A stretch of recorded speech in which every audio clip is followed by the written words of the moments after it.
የሥራ መተት ሲመተትባችሁ ስራችሁ ይበላሻል፣ የምትሸጡት ይበላሻል፣ ስራ ቦታችሁ ሱቃችሁ ወይም ቤታችሁ ባይጥ ይሞላል። የማይበላሽ ነገር ከሆነ ለምሳሌ ድርጅት ሆኖ ዕቃ የሚሸጥ ከሆነ ዕቃቸውን የሚገዛቸው ይጠፋል።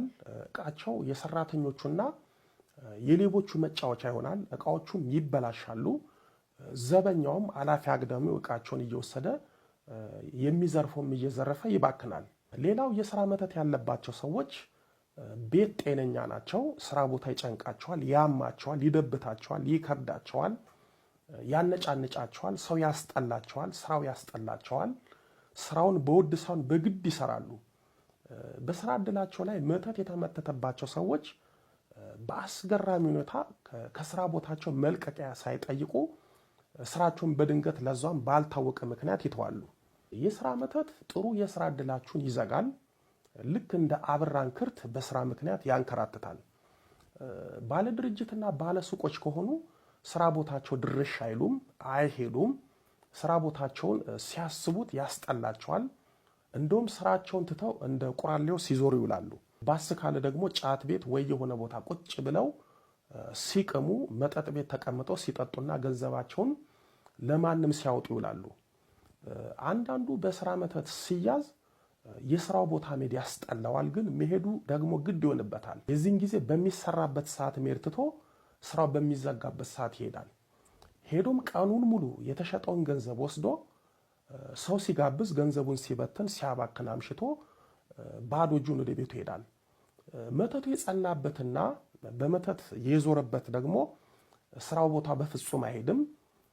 ስራ ቦታ መሄድ ሞት መስሎ ይታየዋል። ግን የሰራበትን ወይም የተሸጠውን ገንዘብ ያለበት ቦታ ድረስ አስመጥቶ ሲያባክን ሲጠጣ አምሽቶ ወደ ቤቱ ይሄዳል። ሰርቶ እንዳይበላ መተት የተደረገበት ሰው የትኛውንም ትምህርት ቢማር፣ ለምሳሌ ዶክተር፣ ኢንጂነር፣ ነርስ፣ አካውንቲንግ ወዘተ ቢማር በተማረው ትምህርት ስራ መያዝ አይችልም። ስራ የሚገኝበት ትምህርት ቢማሩ እንኳን እንደነሱ የተማሩት በቀላሉ ስራ ያገኛሉ፣ እነሱ ስራ አያገኙም። የፈለገ የተማረ ሰው ሆኖ የስራ ዕድሉ በስራ መተት ከተወሰደበት ትምህርቱ ለሱ እንጀራ ሳይሆን መከራ ነው የሚሆንበት። ሰርቶ መብላት ሳይሆን ሳይሰራ መንከራተት መገለጫ ይሆናል። እሱ ጋር የተማሩት ከሱ ጋር አንድ አይነት የትምህርት ዕውቀት የያዙት ስራ ተቀጥረው ወይም የራሳቸውን ስራ ከፍተው ስራ ሲሰሩ፣ እሱ ግን ሰርቶ ማግኘት ሳይሆን ማጣትና መንከራተት ህይወቱ ይሆናል። የእነዚህ ሰዎች ችግር ወደዱም ጠሉም አመኑም አላመኑም ከሁለት አንዱ ነው። አንደኛው ስራ እንዳይዙ በተማሩት ሰርተው እንዳይበሉ የቅርብ ሰዎች ምቀኞች መተት አስመትቶባቸው ነው። ሁለተኛው ደግሞ እድላቸው በመተት ተወስዶባቸው ነው።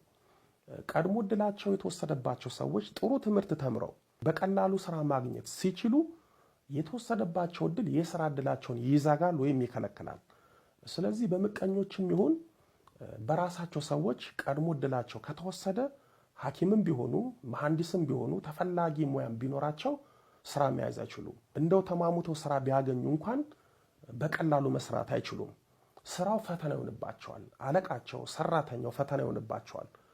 ባጭሩ ስራውን ሰርተው ውጤታማ መሆን አይችሉም። የወለላይቱ እመቤት ልጆች በስራ ቦታችን፣ በማሽኖቻችን፣ በተሽከርካሪዎቻችንና በሌሎቹም ላይ መተት ከተመተተ ቅድሚያ ማድረግ ያለብን ጸበል መርጨት ወይም ጸበል በእምነት እየበጠበጥን መርጨት። ጥሩ አባቶች አስመጥተን ድርሳነ ቅዱስ ሚካኤልና ሌሎቹን ድርሳናት ገድላትን አስነብቦ የተጸለየበትን መዝገበ ጸሎት መርጨት። እንዲሁም በግላችን ሰይፈ ሥላሴን ሰይፈ መለኮትን ጸሎተ ባርቶስን በየዕለቱ በመጸለይ ራሳችንን በሥላሴ መለኮታዊ ሰይፍ ማስጠበቅ ይገባናል። እነዚህም በመጠቀም ስጋ ከለበሱ በየጠንቋይና በየደፍተራ ቤት እየተለከሰከሱ ገንዘባችንን በአጋንንት ከሚምሱ ስናያቸው ሰዎች በግብራቸው ግን የአጋንንት የግብር ልጆች ከሆኑት ተቀናቃኞቻችንና ከአጋንንት መላቀቅ እንችላለን። እነዚህ መፍትሄዎች የማትጠቀሙ ከሆነ የመተተኞች መጠቀሚያ ትሆናላችሁ። እነዚህን የማትተገብሩ ከሆነ የነሱ መጫወቻና መዘባበቻ ትሆናላችሁ። የሚያሳዝነው ይህ ሁሉ ግፍና በደል በሰዎች ላይ በመተት የሚደርሰው አገልጋይ በመሰሉትና በአገልግሎት ስም በቅድስት ቤተክርስቲያን ስም ባሸመቁት ነው።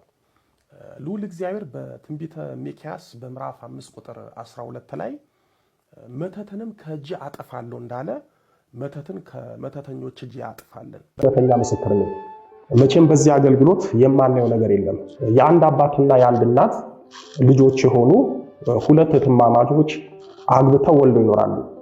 አንዷ እህቷ በየጠንቋይ ቤት ትዞራለች። ጠንቋይ ቤት ሄዳ ስለ ልጆቿ ስታስጠይቅ መተተኛው ጠንቋይ ልጆቹ ጥሩ እድል እንደሌላቸው ነገራት። እሷ ምን ይሻላል ስትለው የእህቶችሽን ልጆች እድል በሙሉ ለአንቺ ልጆች አደርግልሻለሁ አላት።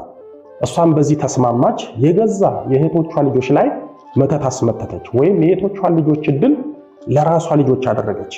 በዚህም የእህቶቿ ልጆች ሴቶቹም ወንዶቹም በሙሉ ትዳር ሳይዙ ስራም ሳይዙ እንደባከኑ እንደኳተኑ ቀሩ። የእሷ ልጆች ደግሞ በእህቶቿ ልጆች እድል ትዳርና ጥሩ ስራ ይዘው ገንዘብ መጣያጡ ቅንጡ ሀብታሞች ሆኑ። ጸሎት ቦታ ላይ ማስገሳት፣ ፈስ ማስፈሳት፣ ሆድ መንፋት፣ ሐሳብ መስረቅ፣ መበተን፣ ተንበርክካችሁ ግራ የምትጋቡበት ሁኔታ ካለ በጣም በጣም ሊወጣ ሊፈነዳ የተዘጋጀ መንፈስ አለ። የሚስጥር መተት የቅርብ ሰው የምትሉት በቅርብ ጊዜ የገባ ቡዳም ሊሆን ይችላል። በልጅነት ያደገ ባይሆንም ግን ቅርብ ጊዜ የመጣ መንፈስ ነው። መተትም ይሁን ሰላቢም ይሁን ምንም ይሁን ከምታውቁት ሰው ከተነቃበኝ እኮ አለቀልኝ ብሎ የሚፈራ የሚደነግጥ ሰው አለ አይደል? ጓደኛችሁ ሆኖ ፈራ ተባ እያለ እናንተን እያጭበረበረ የሚኖር የእንደዚህ አይነት ሰው መንፈስ ሲሆን ነው። የሴትም የወንድም ሲሆን ነው። ብዙ ጊዜ ጸሎት ላይ ሆድ የመነፋት፣ የማግሳት፣ ፈስ የመፍሳት፣ የመዝለፍለፍ፣ ሐሳብ የመበተን በቃ ማለት የሌለ ለፊልም ሲሆን እኮ ንቅት ብላችሁ ነው ፊልም ትላላችሁ። ከቫንዳም እንደዚህ ደናርጎ ሲያጠጣው እንትን ሲለው በቃ ማለት እንደናንተ የሚያይ የለም። ፊልም ሰርች እያደረጋችሁ ነው የምታዩት። እግር ኳስ ሲሆን ፍጥጥ ያ ሰው ባላ ትላላችሁ። ጸሎት ሲሆን በስላሴ ስም በቃ እንደዚህ ነው ብዙ ጊዜ እና መንፈስ በጣም በጣም እንትን ነው ስልታዊ ነውና እንድንጠቀም እንድንባረክ ስለማይፈልግ ነው ባጭሩ። አሁን እዚህ ጋር ልታስተውሉት የምፈልገው ነገር ምንድነው? ባልየው ምንድነው የፈለገው? ምንድነው ያልፈለገው? ሚስቱ እንድታቅበት አልፈለገም።